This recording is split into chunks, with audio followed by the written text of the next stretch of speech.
Big pass 50 நாளை கடந்ததை முன்னிட்டு big pass வந்து பாத்தீங்கன்னா பல பேருக்கு பல விதமான அட்வைசஸ் கொடுத்தாரு. அதுல யார் யாருக்கு என்னென்ன சொல்லிட்டு கடைசியா ஒரு எச்சரிக்கையும் கொடுத்திருக்காரு. டோன்ட் டேக் மீ கிராண்டட் அப்படின்ற ஒரு எச்சரிக்கையும் கொடுத்திருக்கார். யாரை பத்தி என்னென்னலாம் சொன்னாருன்றதை கொஞ்சம் டீட்டெயிலா பார்த்துருவோம்.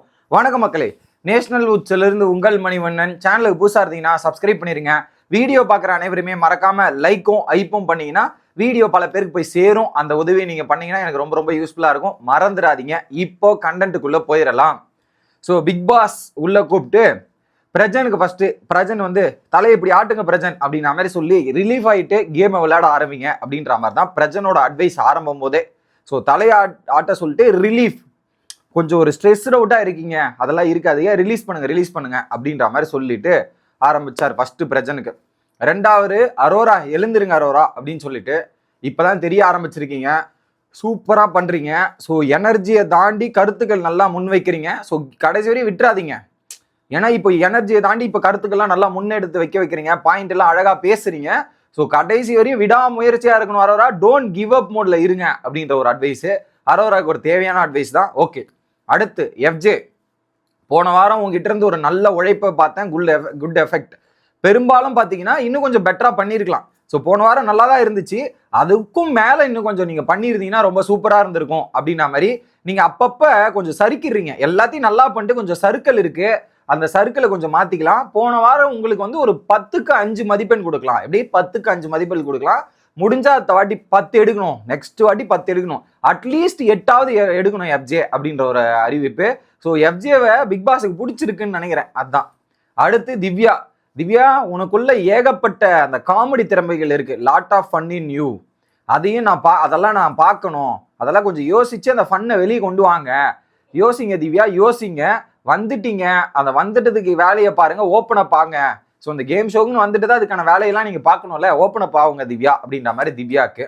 அடுத்து அமித் அவர்கள், தலை முதல் கால் வரை பர்ஃபெக்ஷன். பர்ஃபெக்டா இருக்கணும், பர்ஃபெக்ஷனா இருக்கணும். That is not a nature. Okay, that is not a nature. So கரெக்டாக இருக்கணும் அப்படின்றது உங்களே நீங்கள் இழந்துடுற மாதிரி ஒரு சில விஷயங்கள் இருந்துருங்க. ஸோ அதனால் நீங்கள் புரிஞ்சுக்கோங்க, play the game, just play the game, the play, ஆட்டத்தில் இறங்கி ஆடு அப்படின்றதான் சொல்கிறேன். ஸோ உங்களையே நீங்கள் புரிஞ்சுக்க முடியாத போயிடும். இப்படி இருந்தீங்கன்னா நீங்கள் கேமை பிளே பண்ணாதான் உங்களுக்கு புரிதல் வரும்ன்ற மாதிரி சொல்லிட்டார். இதுக்கு நடுவில் பார்வதி, பிக் பாஸ் எங்களுக்கு சொல்லுங்க பிக் பாஸ், சொல்லுங்க பிக் பாஸ், சொல்லுங்க பிக் பாஸ் அப்படின்னும் போது சொன்னா மட்டும் நீங்க கேட்டுருவா போறீங்க பார்வதின்ற மாதிரி ஒரு பெரிய மொக்கையை போட்டு விட்டார் பார்வதிக்கு. இது ஒரு பக்கம். அடுத்து சுபிக்ஷா, எஃபர்ட் இருக்கு ஆனா கன்சிஸ்டன்சி இல்லை. எஃபர்ட் போடுறீங்க, அதை கண்டினியூஸா போடணும், கண்டினியூஸா டிராவல் பண்ணணும், அப்படி பண்ணீங்கன்னா உங்ககிட்ட ஒரு நல்ல இது இருக்குன்ற மாதிரி சுபிக்ஷாவை பாராட்டினார். அடுத்து சபரி. சபரி 2 வீக்ஸ் ஆயிடுச்சு. சபரி 2 வீக்ஸ் இல்லை சார், 7 வீக்ஸ் ஆயிடுச்சு சபரிக்கு. அப்படிதான் நான் பாக்குறோம். தலை மட்டும் இந்த பக்கம் ஒரு ஆட்டு, இந்த பக்கம் ஒரு ஆட்டு, இப்படிதான் நீங்க ஆட்டிக்கிட்டு இருக்கீங்க, அந்தந்த பக்கம் ஆட்டிக்கிட்டு இருக்கீங்க. சபரி இருக்காருன்னு தெரியுது, வேற எதுவும் தெரியல, அடிக்கடிக்கு காணாம போயிடுறீங்க அப்படின்னு சொல்லிட்டு தலையில வந்து அந்த இது போட்டிருந்தார்ல, ஸோ தலைக்கு அந்த ஒரு பேண்ட் மாதிரி ஒன்று போட்டிருந்தார்ல, அதை எடுத்துட்டு தலையை ரிலீஃப் பண்ணுங்கன்ற மாதிரி ரிலீஃப் பண்ண வச்சுட்டார் சபரிக்கு. அடுத்து வியானா, கண்ணாடியுடன் உறவு நல்லா இருக்கு. எப்படி டெய்லியும் கேமரா முன்னாடி பேசுறது, கண்ணாடி முன்னாடி பேசுறதுலாம் உறவு நல்லா இருக்கு. 2 லைன் பாட்டு பாடுறீங்க, பேசுவது கூட நல்லா இருக்கு. ஆனா என்ன பண்றீங்க, கொஞ்சம் அளந்து கால் வைக்கிறீங்க, போலாமா வேணாமா அந்த கேட்டகரியில இருக்குல்ல, அந்த மாதிரி. ஸோ யோசிக்கிற டைம்லாம் இல்லை, கொஞ்சம் ஃபாஸ்டா இறங்கி ஆடுங்க. கேசரியை வச்சு இறுதி வாரெல்லாம் போக முடியாதுமா, கூப்பிட்டு போவாது. இது ரேஸ் டு ஃபினாலே, ஃபினாலேக்கான ரேஸ் தொடங்கிருச்சு, இதெல்லாம் பார்த்து ஆடுங்க, கேசரியை வச்சுட்டு போகணும்னு நினைக்காதீங்கன்ற மாதிரி முடிச்சு விட்டாப்பல. அடுத்ததாக சாண்ட்ரா, உங்களுக்குள்ள தனித்தன்மை இருக்கு, யாருன்னு தெரிஞ்சுக்கணும் அப்படின்ற ஒரு இது இருக்கு. ஸோ நீங்க தனித்து போட்டியிடுங்கள், தனித்து விளையாடுங்கள் அப்படின்றது யோசிங்க, சாதிக்கணும்னு ஒரு எண்ணம் இருக்கு இல்லையா. ஸோ நீங்க தனியா எப்படி ஹேண்டில் பண்றீங்க, ப்ராப்ளத்துல எப்படி ஃபேஸ் பண்றீங்க, அந்த ஸ்கோப்பை முழுமையா பயன்படுத்திக்கிங்க. ஸோ பிளே இண்டிவிஜுவலி அப்படின்னு சொல்றாரு. ஓப்பனா என்னன்னா, தயவு செய்து நீ பிரச்சனை விட்டு விளையாடமா, திவ்யா விட்டு விளையாடமா, நீ உன் கேமை விளையாடு, நிறைய யோசிக்கிற, கரெக்டா இருக்கும்னு சொல்லிட்டு நீ வேற மாதிரி எங்களுக்கு தேவைப்படுற, இறங்கி ஆடுமான்னு சொல்றாரு. சொல்லாம சொல்லி எங்களுக்கு ஒரு பெரிய வில்லி தேவைப்படுது, நீ வந்தாதான் அது நடக்கும்ன்றாரு. அடுத்து கமருதீன். ஸோ இம்பார்ட்டன்ஸை நீங்க தான் தேடணும் கமருதீன், நீங்க ஹீரோ தான், இம்பார்ட்டன்ஸை நீங்க தான் தேடணும். டாஸ்க்ல லாஸ்டா வர்றது, அதுக்கப்புறம் இதுல லாஸ்டா வர்றது, இது எதுவுமே உங்களுக்கு மெய்ப்பட போறது இல்லை. நீங்க ஹீரோ தான். ஸோ முரண்பாடுகளுக்கு ஸ்டாண்ட் பண்றீங்க, இதெல்லாம் ஓகே. ஸோ அதெல்லாம் தாண்டி நீங்க என்ன பண்றீங்க, உங்களுக்கு ஒரு காமெடி சென்ஸ்லாம் இருக்கு, காமெடிலாம் இருக்கு, அதெல்லாம் வெளிப்படுத்திட்டு வாங்க, இண்டிவிஜுவலா ப்ளே பண்ணுங்கன்றதுதான் கமருதீன். பார்வதி, உங்களுக்கு நான் என்ன சொல்ல பாரு, என்கிட்ட சொல்றதுக்கு எதுவுமே இல்லை பாருல, கேமை கரைச்சி ஜூஸ் மாதிரி குடிச்சிட்டீங்க, அப்படியே மொத்தமா குடிச்சிட்டு இருக்கீங்க, குடிச்சிட்டீங்க. எப்போ எங்க என்ன பேசணும்ன்றது மட்டும் யோசிச்சு பேசப்படுங்க. அதான் sometimes you need to shut the door அப்படின்றத சொன்னார்ல ராஜாங்கம் டாஸ்க்ல, அதே தான். எப்போ எங்க என்ன பேசணுன்றத ஒரு நிமிஷம் யோசிச்சு பேசுங்க.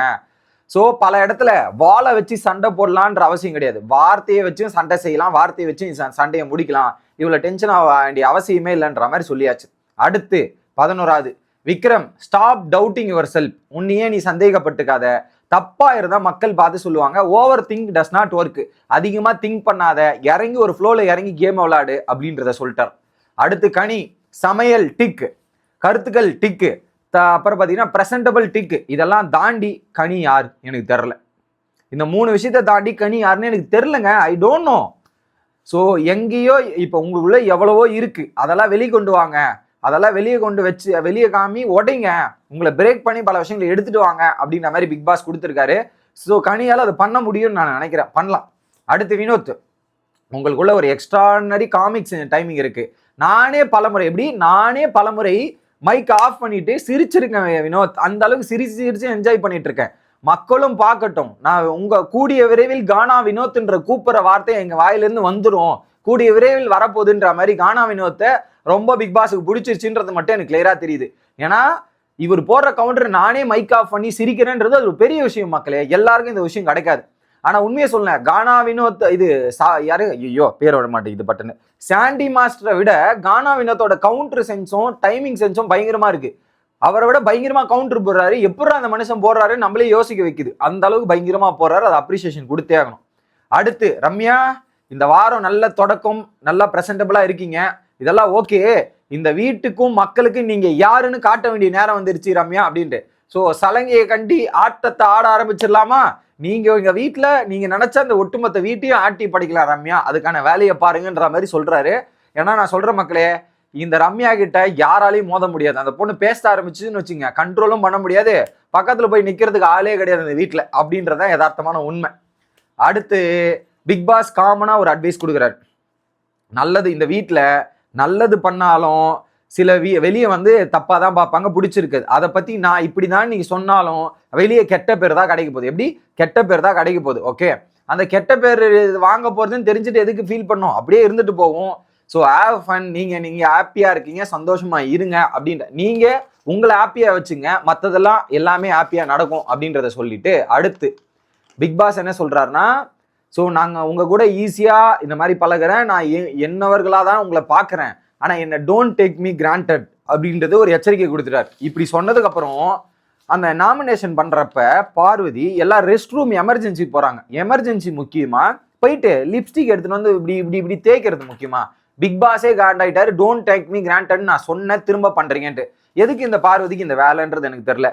விஜயை சொன்னா ரியாக்ஷன் பண்றது, பிக் பாஸ் சொன்னா பிக் பாஸ் மதிக்கிறது இல்லை, எதுக்கு அப்படின்ற மாதிரி சொல்லிக்கிட்டு வீடியோவை முடிக்கிறேன். அடுத்த வீடியோல வந்து சந்திக்கிறேன். Bye guys.